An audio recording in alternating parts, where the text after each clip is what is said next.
खालिस्तानी विचारधारा को लेकर अमेरिका का दोहरा चरित्र गुरपतवंत सिंह पन्नू के मामले में भी छलका है। खालिस्तानी आतंकी संगठन सिख फॉर जस्टिस का आतंकी गुरपतवंत सिंह पन्नू अमेरिका में रहता है। वो खुलेआम भारत पर हमले करने, भारतीय दूतावासों पर हमले करने और भारतीय नेताओं को जान से मारने की धमकी देता आ रहा है। उसके कई वीडियोस भी सामने आते हैं, लेकिन आज तक भारत के खिलाफ साजिश रच रहे आतंकी पन्नू पर अमेरिका ने कोई कार्रवाई नहीं की। क्या ऐसा कोई आतंकी भारत में रहकर अमेरिका के खिलाफ ऐसी साजिशें करता तो क्या अमेरिका चुप रहता? कनाडा के प्रधानमंत्री जस्टिन ट्रूडो का विरोध उनके अपने ही देश में हो रहा है। कनाडा की मीडिया लगातार भारत पर लगाए गए आरोपों से जुड़े सबूत मांग रही है। यही नहीं, कनाडा की संसद में भी विपक्षी कंजर्वेटिव पार्टी भी उनसे इन आरोपों से जुड़े सबूत मांग रही है। लेकिन निज्जर की हत्या से जुड़े सबूत ना तो जांच एजेंसियों के पास है, ना ही जस्टिन ट्रूडो के पास है। लेकिन कनाडा और अमेरिका बिना सबूतों के ही इस हत्या के मामले में भारत को दोषी बताने पर तुले हुए हैं। जब पहली बार कनाडा की संसद में जस्टिन ट्रूडो ने आतंकी हरदीप सिंह निज्जर को कनाडा का नागरिक बताकर उसकी हत्या के लिए भारत पर आरोप लगाया था, तब इस मामले में भारत ने पलटवार किया तो कनाडा के तेवर कुछ ठंडे पड़ गए थे। जस्टिन ट्रूडो ने बाद में कहा था कि उन्होंने जो आरोप लगाए हैं वो भारत सरकार को भड़काने के लिए नहीं लगाए हैं, बल्कि वो जांच की मांग कर रहे हैं। लेकिन कल जस्टिन ट्रूडो के तेवर कुछ बदले बदले दिखे। जस्टिन ट्रूडो ने एक बार फिर आरोप लगाया है कि निज्जर की हत्या के पीछे भारत के एजेंट्स शामिल हो सकते हैं। उनके पास पुख्ता वजह है इसकी।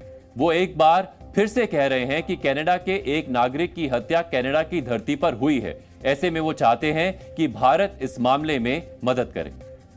There are credible reasons to believe that agents of the government of India were involved in the killing of a Canadian on Canadian soil.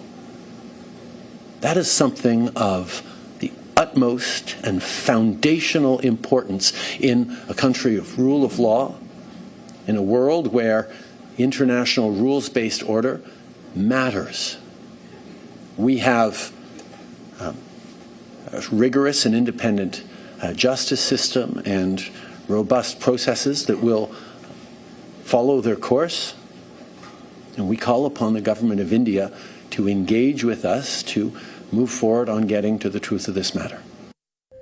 दरअसल भारतीय खुफिया एजेंसियों को शक है कि पाकिस्तान की साजिश की वजह से ही कनाडा खालिस्तान का समर्थन कर रहा है और भारत का विरोध कर रहा है।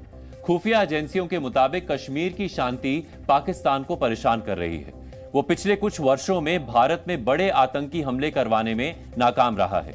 इसीलिए वो अब खालिस्तानी आतंकियों को बढ़ावा देकर खालिस्तान समर्थकों की मदद से भारत को कमजोर करने की साजिश कर रहा है। भारत पिछले कुछ वर्षों में अंतरराष्ट्रीय स्तर पर मजबूत हुआ है। कई देशों के साथ भारत खुफिया जानकारियां भी साझा कर रहा है। खुफिया जानकारियों के लेन देन की वजह से भारत ने कई आतंकी हमलों को नाकाम किया है। यही वजह है कि पाकिस्तान भारत के खुफिया नेटवर्क को तोड़ने के लिए बड़ी साजिश में शामिल है। दरअसल पाकिस्तान और चीन क्वाड में दरार डालने की कोशिश कर रहे हैं। क्वाड एक ऐसा संगठन है जिसमें भारत, अमेरिका, ऑस्ट्रेलिया और जापान शामिल है।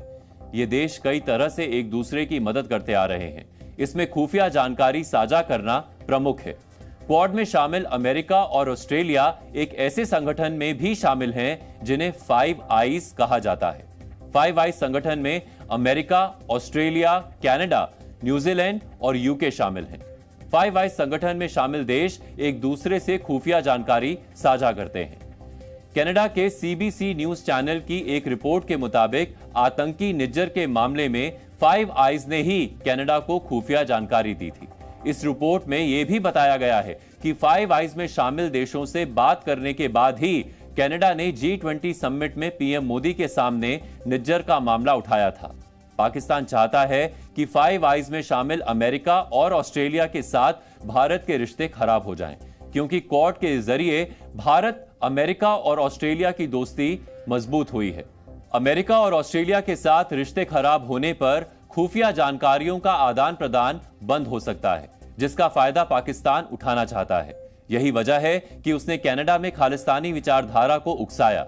यही नहीं, उसने कनाडा सरकार की मदद से भारत पर झूठे आरोप भी लगवाए, जिसके बाद कनाडा के सहयोगी अमेरिका और ऑस्ट्रेलिया भारत पर दबाव बनाने की कोशिश कर रहे हैं।